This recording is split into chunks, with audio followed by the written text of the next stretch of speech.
Hi everyone! Nandito kami sa likod ni Seya. Ayan, isinama ko siya sa likod para makapagwalis ako. Maaga kasi ako nagising kasi nagpapagising yung panganay ko at may practice sila sa school. Ngayon habang nagpaplansya ako ng uniform ng kuya niya at isinabay ko na rin yung mga uniform ng mga kapatid niya. Nagising naman kaagad yan si Seya, kaya imbis na ang bala ko maglaba, hindi na ako nakapaglaba. Nagwalis na lang ako sa likod at isinama ko siya. Hindi rin ako makapag-focus sa pagwawalis ko kasi bantay-bantay ko rin siya, baka kasi magdadampot ng kung ano-ano.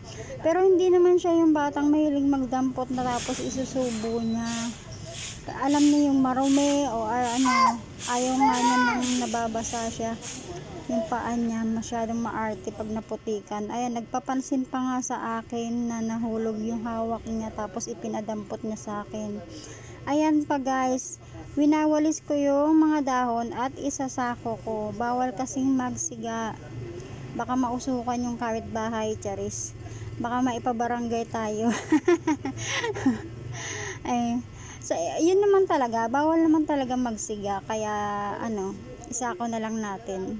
May dumadaan naman kasing basura. So yun na nga, baka mamaya na lang akong maglaba pag tulog na si Seya.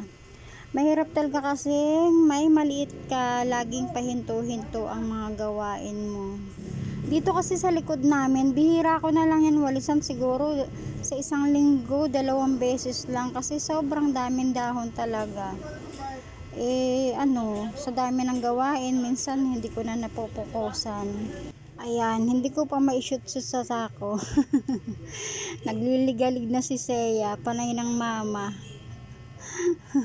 Naiinip na rin siya. Kasi ang dami ko pang walis, hindi ko pa matapos-tapos. Ayan, nag-uumpisa pa lang kami, panay mama na siya.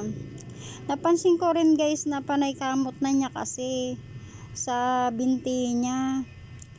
Tapos sa ang dami-daming lamok. Ayan, kaya naisip ko na mag-stop na lang sa pagwawalis at pumasok na lang kami sa loob ng bahay.